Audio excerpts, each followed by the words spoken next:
O Despertar do Gigante de Areia. O Retorno de Enki. Um conto da vida real. Instrução para o apocalipse que se aproxima. Yaná, contatada da Célula Brasileira do Triângulo Dourado, facção da Ordem de Benjamim no Cosmos, estava recebendo intuições do Ruach Kadosh para pesquisar sobre as tabuletas sumérias e a história de Ea, ou Enki. Estava bastante incomodada com várias teorias espalhadas pela internet de que este suposto deus sumério teria sido o verdadeiro criador dos humanos da Terra, e ela sabia que era mentira, pois para criarem essa narrativa, o apocalipse da nova era dos deuses antigos que retornarão à Terra com a chegada do ciclo aquariano, era necessário descredibilizar todas as crenças abraâmicas judaico-cristãs. Toda essa narrativa era para fortalecer o governo das duas bestas do Apocalipse e quebrar a fé no Deus bíblico. No meio das suas pesquisas, começou a descobrir as ligações do deus Ea Enki com o próprio Lúcifer e Azazel.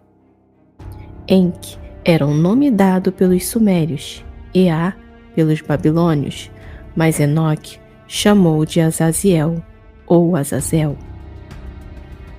O livro de Enoque relata que estes anjos rebeldes criaram corpos avatares para viverem aqui na Terra, copularem com as mulheres humanas e criar uma raça híbrida.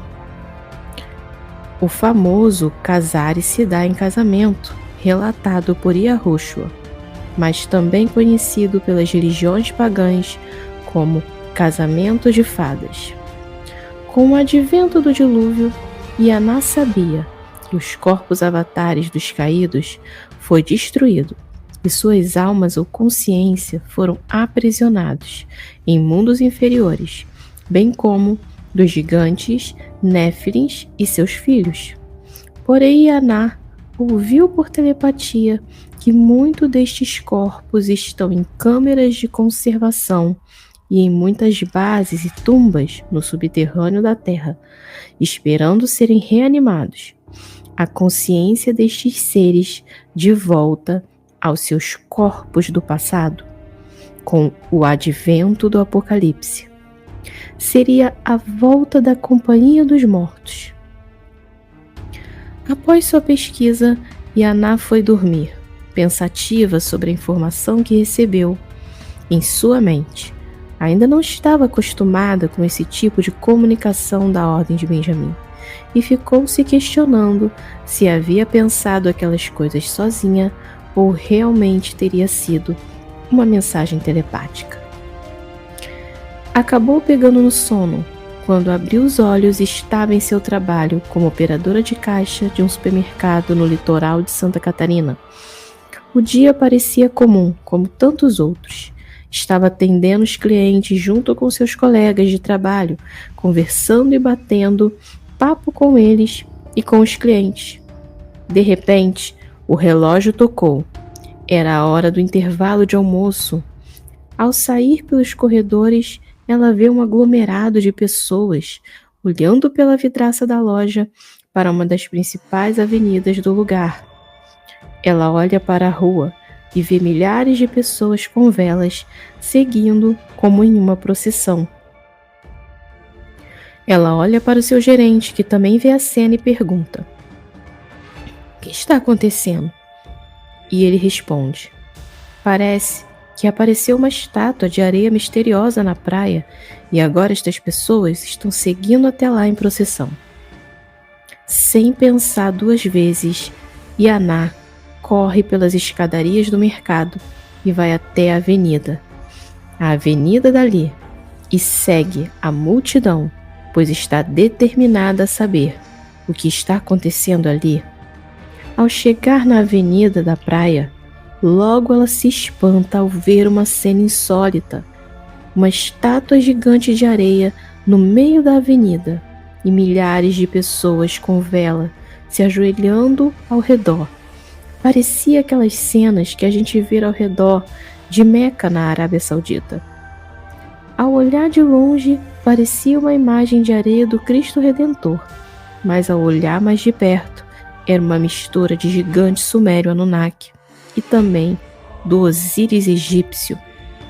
A estátua de areia era enorme e assustadora, mas ela decidiu chegar mais perto para examinar.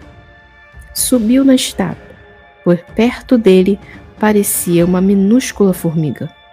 Ao subir e chegar perto, ela gelou ao sentir que a imagem estava respirando, fazendo um terrível gemido de ronco como se estivesse dormindo e não faltasse muito tempo para despertar. Em completo desespero ao perceber que a imagem estava viva e poderia se levantar a qualquer momento, Yaná saiu correndo, sentindo que deveria buscar seus pertences e fugir, porque a hora tinha chegado. Os Néfilins estavam de volta e ela precisava de um esconderijo e se esconder. Foi quando de repente o dia escureceu e o tempo começou a ficar devagar, lento, como se ela tivesse entrado na quarta dimensão.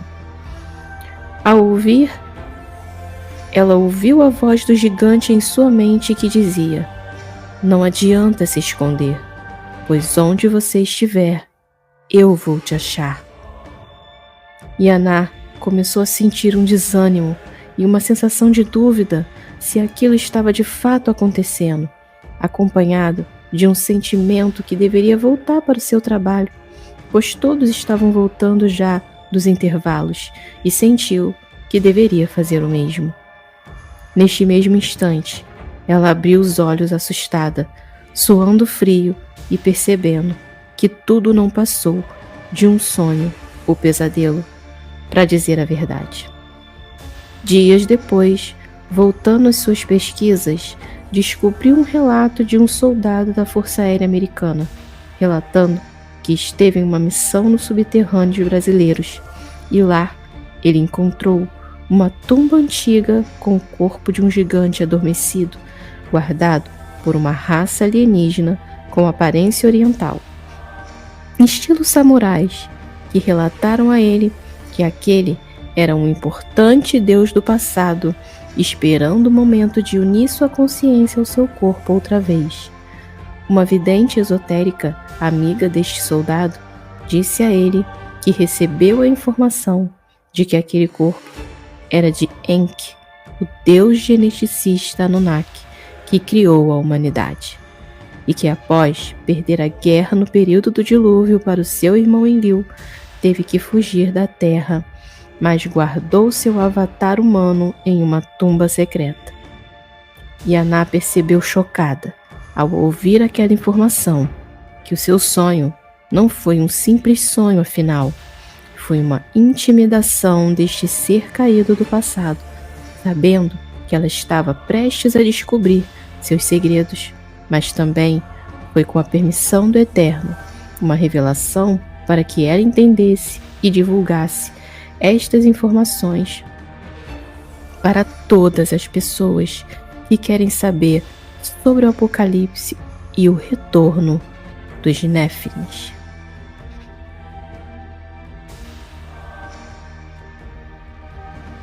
Entretanto, a verdade é que Deus fala, ora de uma maneira, ora de outra. Deus fala sim, em sonho ou em visão, durante as noites, quando o sono profundo cai sobre todos nós e adormecemos em nossas camas, Ele pode falar aos ouvidos dos homens e aterrorizá-los com advertências. Livro de Jó, capítulo 33, versículo 14, 15 e 16. Guarda o que tens, para que ninguém roube a sua coroa.